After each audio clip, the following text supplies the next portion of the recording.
పెరిగిన బంగారం వెండి ధరలు తెలుగు రాష్ట్రాల్లో ఎంతంటే ఆంధ్రప్రదేశ్ తెలంగాణలో బంగారం వెండి ధరలు ఎలా ఉన్నాయో చూద్దాం.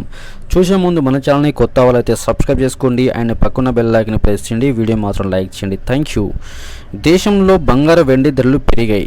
మంగళవారము 10 గ్రాముల బంగారం ధర చూసుకుంటే 79,540 రూపాయలు ఉండగా బుధవారం నాటికి 1,200 రూపాయలు పెరిగింది. అంటే 80,740 రూపాయలకు చేరుకున్నది. కిలో వెండి ధర మంగళవారము 95,764 రూపాయలు ఉండగా బుధవారం నాటికి 350 రూపాయలు పెరిగింది. అంటే 96,120 రూపాయలకు చేరింది. ఇకపోతే హైదరాబాద్లోని 10 గ్రాముల బంగారం ధర 80,740 రూపాయలు ఉంది. కిలో వెండి ధర 96,120 రూపాయలుగా ఉంటుంది.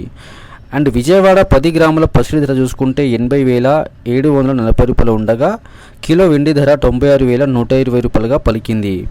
విశాఖపట్నంలోని 10 గ్రాముల పుత్తడి ధర చూసుకుంటే 80,740 రూపాయలు ఉండగా కిలో వెండి ధర 96,120 రూపాయలు పలికింది.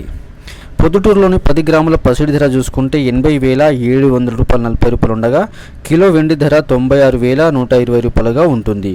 గమనిక, పైన పేర్కొన్న ధరలు ఉదయం మార్కెట్లో ప్రారంభంలో ఉన్నవి మాత్రమే. గోల్డ్ సిల్వర్ రేట్లు మారుతూ ఉంటాయి, గమనించగలరు.